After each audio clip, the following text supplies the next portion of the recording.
शनि प्रदोष जीवन को सुख देने वाली, संतान समृद्धि वैभव देने वाली। निवेदन है आपसे,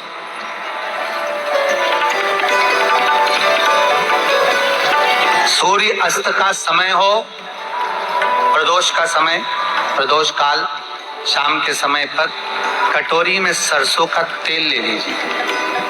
शंकर के शिवलिंग पर किसी मंदिर में जाकर सरसों का तेल शिव पर चढ़ा। तेल चढ़ते समय शंकर की शिवलिंग पर त्रिपुंड बना दें।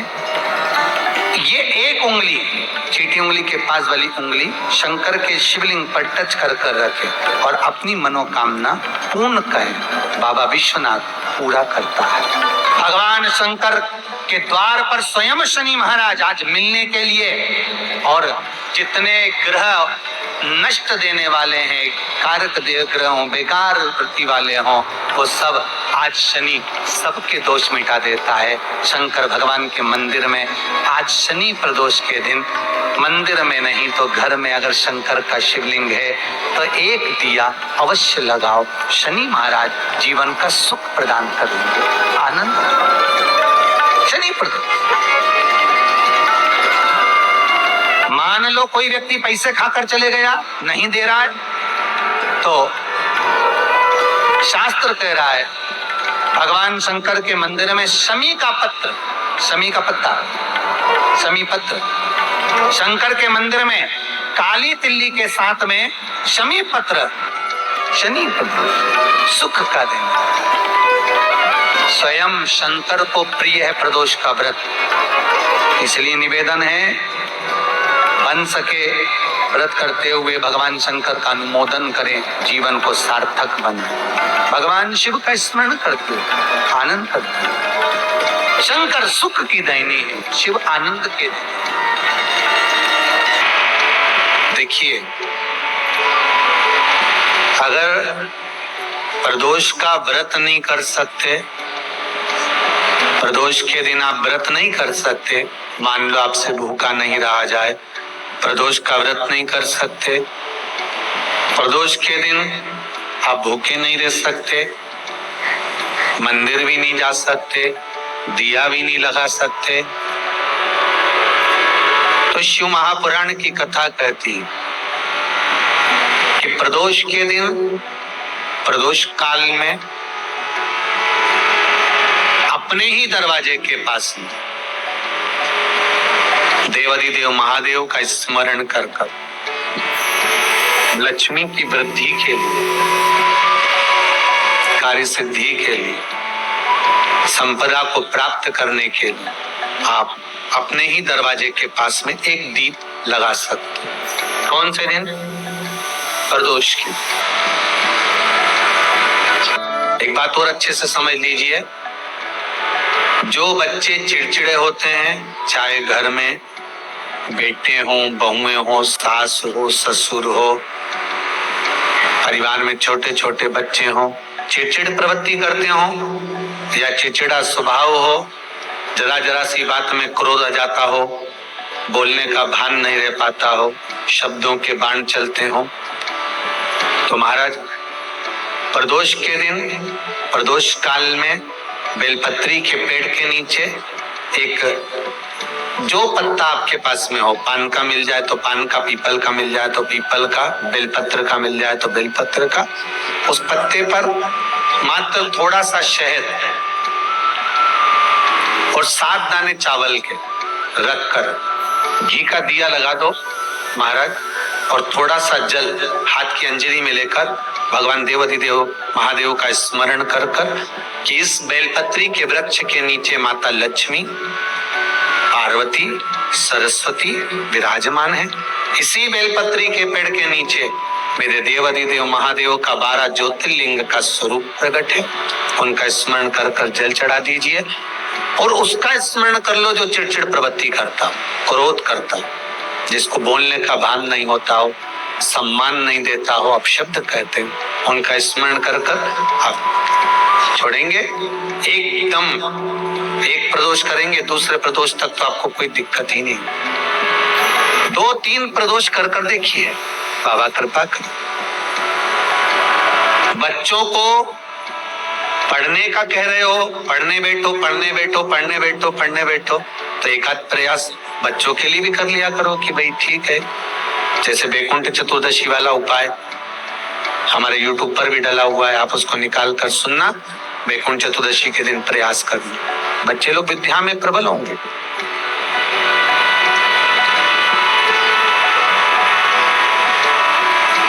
शिव उपासना का जो फल है वो 1000। पहले भी कथा में काज फिर कहते हैं, शिव मंदिर में जल बाद में चढ़ाना, शंकर के मंदिर में जाकर पंचामृत स्नान बाद में कराना, शंकर जी के मंदिर में जाकर पूजन बाद में करना, पहले थाली एक और रखकर शिव मंदिर में झाड़ू पोछा या जो बेलपत्री निर्माल्य जो भी रखा हो उतरा हुआ सामान उसको भरकर कहीं एक और जहां मंदिर वाले रखते हो वहां ले जाकर रख दो, झाड़ू पोछा एक बार जरूर। इस ब्राह्मण के चरित्र को सुनिए जो शिव महापुराण में वर्णन किया गया।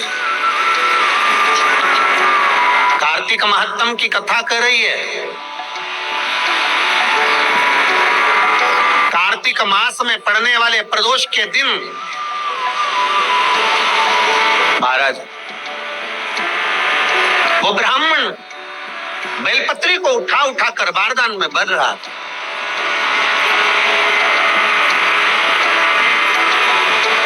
पूजन करने से पहले सबसे पहले सफाई का ध्यान रखो और एक विश्वास रखना, आप मंदिर की सफाई नहीं कर रहे हो। फिर निवेदन करूंगा,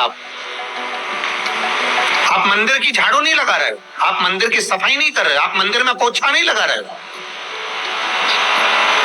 जितना हाथ आप मंदिर में फेर रहे हो सफाई के लिए, उतना आपके जीवन में जितना दुख है, जितनी तकलीफ है, जितना कष्ट है, जितनी बीमारी है, उस पर हाथ फेर रहे हो।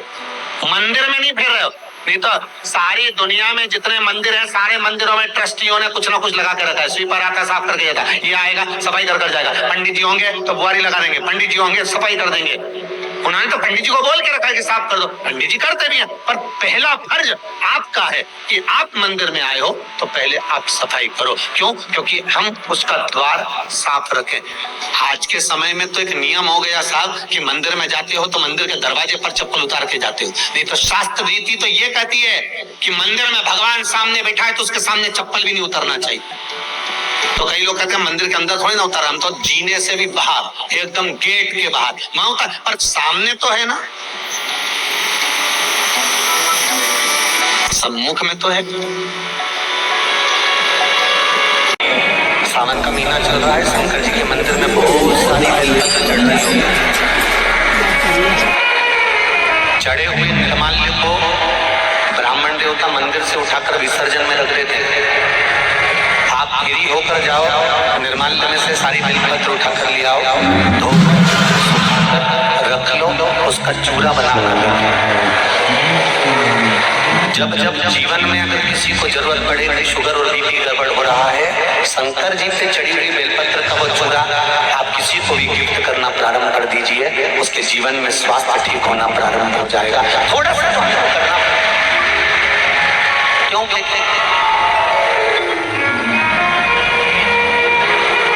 कल हमने एक मैसेज में पढ़ा था, हरदा में एक संस्था तैयार हुई है। वो संस्था प्रत्येक शंकर जी के मंदिर में से निर्माल्य उतरे हुए फूल पत्ती माला लेने के लिए जा रही है। केवल एक मिस कॉल करो और वो मंदिर पहुंच जाती है और निर्माल्य चढ़ा हुआ बेलपत्र फल फूल जो भी है वहां पर चढ़ा हुआ फूल आदि वो लेकर आ जाता है। पर विश्वास रखकर मेरे महाकाल राजा पर, मेरे ओंकारेश्वर पर, मेरे कुबेरेश्वर महादेव पर विश्वास रखकर एक बार दिल से शिव महापुराण की कथा यदि सुन रहे हो और 7 दिन की श्रावण महीने की पूरी कथा सुन रहे हो, कामना कर कर बैठना, ये पक्का है 3 महीने में तुम भी कुबेरेश्वर धाम में आकर मिलोगे, ये निश्चित है।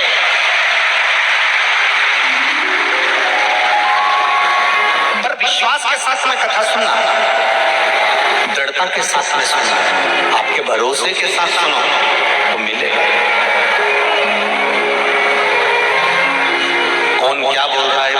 क्या बात कर रही है, पड़ोसन कितनी देर से उठा बैठक कर रही है, कहीं जा रही कहीं आ रही, हमें उससे मतलब नहीं। हम तो शंकर को पाने के लिए आए, हम शंकर का कथा सुनने के लिए आए, हम शंकर का स्मरण करने के लिए आए।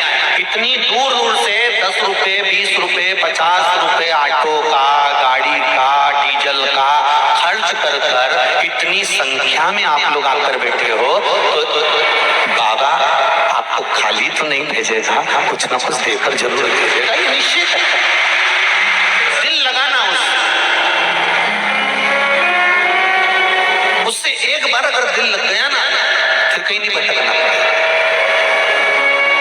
आप किसी कार्य के लिए आगे बढ़ रहे हो और वो कार्य हो ही नहीं रहा, बहुत प्रयास कर लिया आपने और वो काम हो ही नहीं रहा, अथक प्रयास कर कर थक गए, तब घर से जब निकलो तो एक विचार कर कर निकला, मुख से कहकर निकलना कि आज मैं इस कार्य के लिए जा रहा हूं और मेरे साथ मेरा महादेव जा रहा है।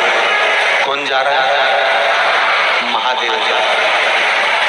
वापिस आओगे ज्यादा से ज्यादा ये होगा 15 दिन, 20 दिन, 25 दिन, 30 दिन लगेंगे। जो कार्य कर कर आए हो उसका रिजल्ट आपके पक्ष में जरूर आएगा, क्योंकि महादेव को आप साथ लेकर जाओ।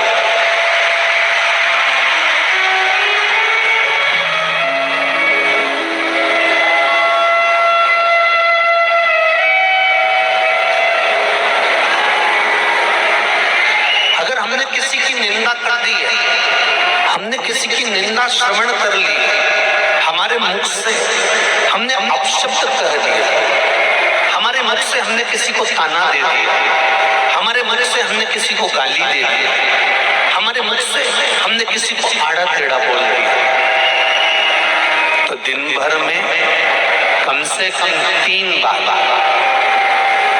या तो गंगा जी का स्मरण कर लेना चाहिए, हर हर गंगे, या फिर नर्मदे हर, और अगर ये भी नहीं कर सकते तो हर हर महादेव।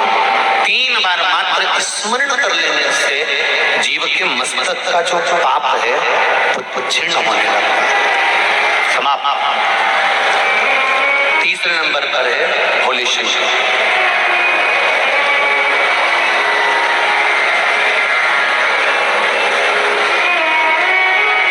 बहुत तेज क्रोध आ रहा,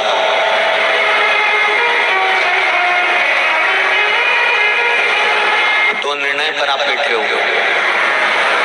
एक मन कर रहा है इस लड़के से शादी करूं कि इस लड़के से शादी करें, इस लड़की से ब्याह करें कि इस लड़की से ब्याह करें, किराने की दुकान डालें कि जनरल स्टोर डालें, इस जगह पर नौकरी करूं कि इस जगह पर नौकरी करूं। उस समय पर जब 2 नाव सामने खड़ी है और एक नाव पर सवार होना है, उस समय पर एक बेलपत्र लेकर भोले शंकर का नाम लेकर, एक बेलपत्र लेकर भोले शंकर का नाम लेकर बेलपत्र के पेड़ के नीचे ही रखकर निर्णय ले लिया करो, वो निर्णय तुम्हारा सफल होगा, कभी भी विफल नहीं। एक बेलपत्र का बल कितना प्रबल है, स्कंद पुराण भी कहती है कि बेलपत्र का एक पत्ता, मात्र केवल एक बेलपत्र का पत्ता हमारे जीवन में सुख